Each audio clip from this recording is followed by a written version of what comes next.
Renault Clio. This is a bit of a special car because it's been through a lot over the years. It's actually survived many car wars. At the beginning, it survived the onslaught of the people carriers that everyone went insane about. And it was still there. Then it survived the huge onslaught, which is still ongoing, of SUVs and crossovers. And it's still here. It still survives when a lot of bigger family cars are not even sold anymore because people don't want them. And now it's sort of surviving the onslaught of electric cars. And if we leave out the fact that electric cars at the moment are so expensive, most people cannot even afford them. If you compare it to a small car like this, they're not really that economically or, well, ecologically sound, because they've got a lot of lithium batteries, for which you need lithium, of course, and by mining lithium there is a lot of environmental damage done. And then, of course, you've got the recycling of those batteries, which, well, at the moment is not really very good at all. So, yeah, this is probably a better choice at the moment. But anyway, let's concentrate on the car itself. This car is a bit special also because we got back our I Feel Slovenia equipment level. Now, this is something you'll only get here in Slovenia, obviously, but you might get your own sort of equipment level for your country. I'm not so sure about that. You should check. But anyway, what this means is you get a lot of equipment for a little bit less money, so you get a very well equipped small car.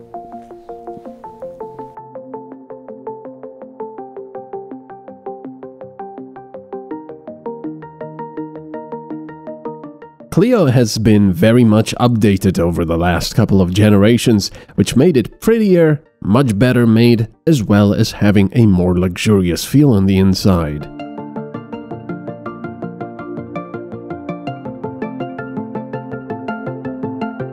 The I Feel Slovenia equipment package offers, among other things, a 360-degree camera, front and rear parking sensors, combination LEDs at the back, and assist systems.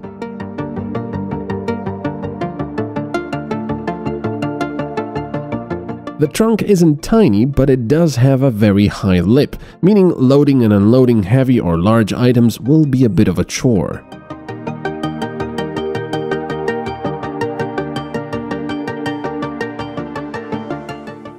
On the inside, you'll immediately notice the large digital instrument cluster.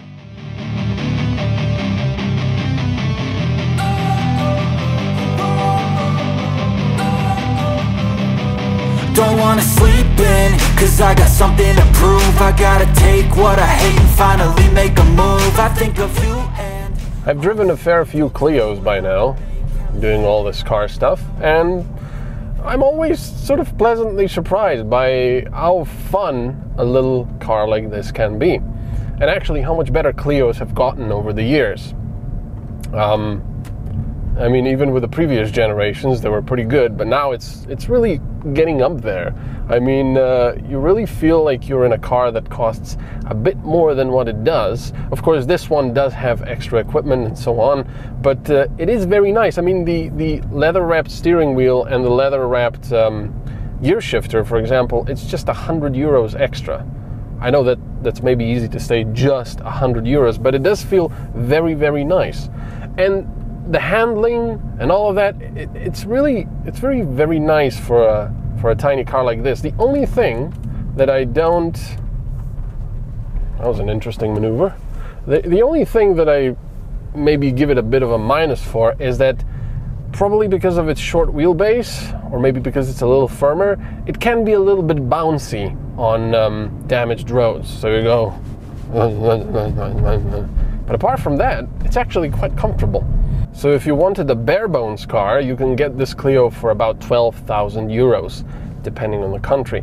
But over here it's just under 12,000 euros, and that's pretty good value for a tiny little car like this. Obviously, you're not going to get a lot of this extra equipment if you do that. This one is about 19,500 with all of this, but that includes the 1,200 euros for the navigation, radar cruise control, all that, blah blah blah. So it does add up a little bit. I think the actual I Feel Slovenia package without anything else is 17,000 euros. So I still think that's pretty good value if you want a smaller car that's better equipped. Because a lot of people don't just want a very basic form of transportation. They want something that they can actually sit in and enjoy, even if it is small. Okay, so what about this tiny little engine? It doesn't even have a liter of volume. It's 999, I believe, cubic centimeters. It's got 3 cylinders, not 4.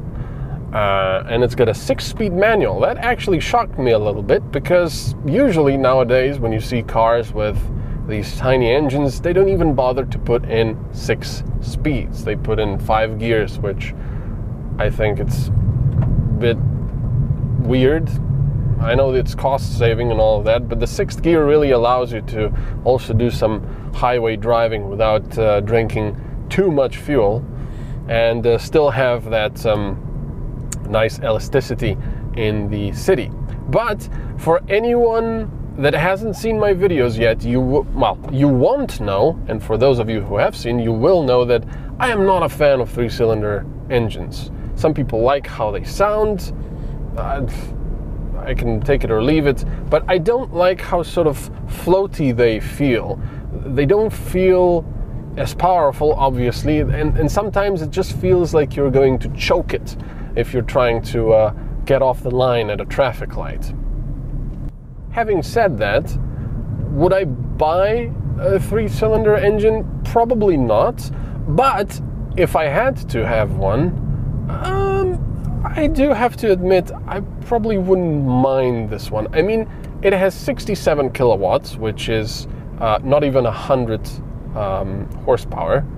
It's got 160 Newton meters, I believe, of torque. Let me check that. Don't do this while driving, by the way. It's got, 160 Newton meters of torque. So not a lot, but of course this is a smaller car. But again, I do have to say it is quite nice. It is quite nice, despite everything.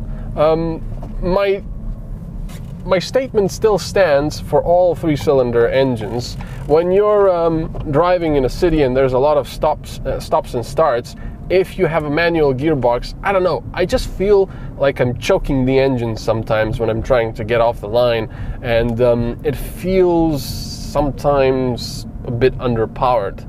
Although, having said that, if you push the pedal, the fun pedal to the right, it's got plenty of power. And surprisingly, even on the highway, I didn't have really any problems. I mean, it's not gonna set any records, but I was just cruising at 130, no problem. The only real reason you want to get a tiny 3-cylinder engine like this is mostly for fuel consumption, or for eco-fuel consumption. And of course, because it's a little bit cheaper usually. So, does it deliver on the fuel consumption?